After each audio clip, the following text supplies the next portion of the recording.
नमस्कार दोस्तों, Gautam Buddha YouTube channel पर आप सब लोगों का स्वागत है। दोस्तों, एक बार बुद्ध के कुछ शिष्यों ने बुद्ध से पूछा, आप हमेशा प्रेम से भोजन करने को क्यों कहते हैं और आप भोजन संतुलित मात्रा में ही लेने को क्यों कहते हैं? यदि हम उस भोजन को प्रेम से न खाएं तो क्या वह भोजन नहीं रहेगा, अथवा यदि हम बहुत अधिक भोजन कर लें तो क्या वह जहर का काम करेगा? बुद्ध ने कहा कि हम जैसा भोजन करते हैं हमारे विचार वैसे ही बन जाते हैं। यहाँ भोजन से बुद्ध का मतलब इन सभी चीजों से है जो भी हम लेते हैं, चाहे वह भोजन हो या जानकारी। ये दोनों ही चीजें हमारे जीवन को गहराई से प्रभावित करती हैं। बुद्ध अपने शिष्यों से कहते हैं, मैं तुम्हें एक छोटी सी कहानी सुनाता हूँ, इससे तुम्हें बेहतर ढंग से समझने में मदद मिलेगी। एक समय की बात है, एक साधु जंगल में अपनी कुटिया बनाकर रहता था। जो भी उनके पास अपनी समस्या लेकर जाता है वे तुरंत उसकी समस्या का समाधान कर देते हैं। धीरे धीरे आसपास के गांवों से भी लोग अपनी समस्याओं का समाधान जानने के लिए उस साधु के पास आने लगे और वह सभी की समस्याओं का समाधान करते हैं। धीरे धीरे उनकी प्रसिद्धि गांव से शहर और शहर से राजधानी तक फैल गई। आर्षि की प्रसिद्धि उस राज्य के राजा के कानों तक पहुंची। तो एक दिन राजा अपने सेनापति और मंत्री के साथ उस साधु से मिलने गए।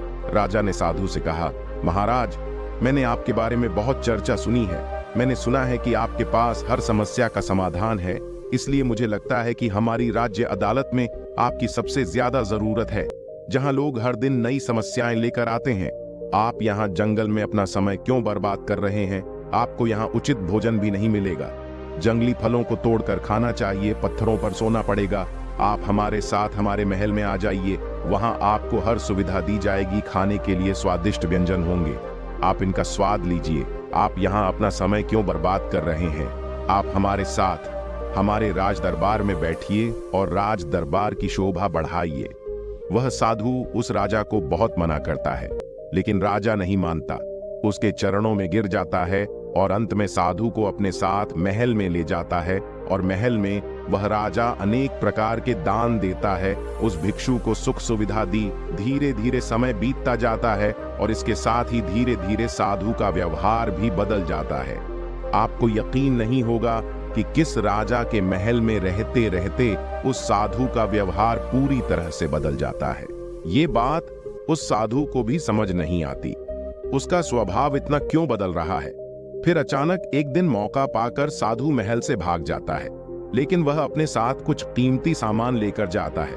इसमें रानी का हार, हीरे जवाहरात और कुछ कीमती पत्थर होते हैं। जब राजा को साधु की चोरी के बारे में पता चलता है तो वह कुछ सैनिकों को साधु के पीछे भेजता है। उसे पकड़ने के लिए साधु को हर जगह में ढूंढते हैं, लेकिन वह कहीं नहीं मिलता। साधु जंगल की ओर भागता है और दौड़ते भागते थक जाता है।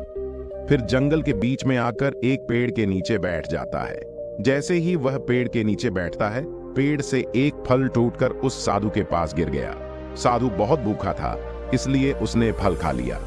वह फल एक औषधि है जो पेट में जाने के बाद उसे बीमार कर देता है। यदि अनावश्यक रूप से दवा ली जाए तो यह शरीर को नुकसान पहुंचा सकता है। वह औषधि उस साधु को बहुत बीमार कर देती है। वह इतना बीमार हो जाता है कि उसकी मृत्यु होने वाली होती है और उसका शरीर लकड़ी की तरह सूख जाता है। अब उस साधु के मन में विचार आया कि मैं उस राजा का धन लेकर क्यों भाग रहा हूँ? मैं तो एक साधु था, ना जाने मुझे क्या हो गया कि मैं यह धन लेकर भाग रहा हूँ। यह विचार आते ही वह साधु आत्मग्लानि से भर जाता है।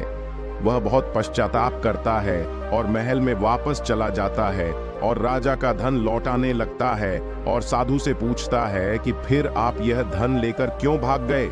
यह सुनकर साधु राजा से कहता है, क्षमा करें महाराज, लेकिन पिछले कुछ महीनों से मैंने आपका भोजन खाया, इसलिए मैंने बिल्कुल आपके जैसा ही सोचा। उस पेड़ को शुभकामनाएं, जिसने मुझे वह औषधीय फल दिया, उसे खाने से मैं बीमार हो गया और जो कुछ मैंने तुम्हारा खाया वह उस बीमारी में चला गया। और तब मुझे एहसास हुआ कि मैं कितना गलत कर रहा था।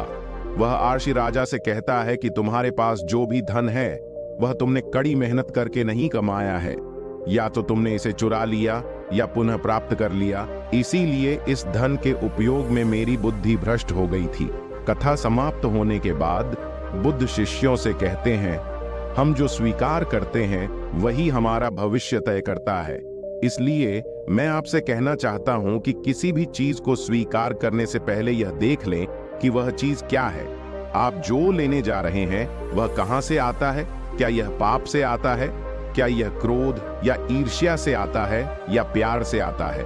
क्योंकि आप जो कुछ भी लेते हैं, चाहे वह भोजन हो या विचार, ये दोनों तय करते हैं कि आपका भविष्य कैसा होगा। दोस्तों, इस कहानी से आप लोगों को सीखने को क्या मिला, कमेंट करके जरूर बोलिएगा। और इसी तरह और भी मजेदार वीडियो देखने के लिए गौतम बुद्धा वीडियो को एक प्यारा सा लाइक और चैनल को सब्सक्राइब कीजिएगा। धन्यवाद।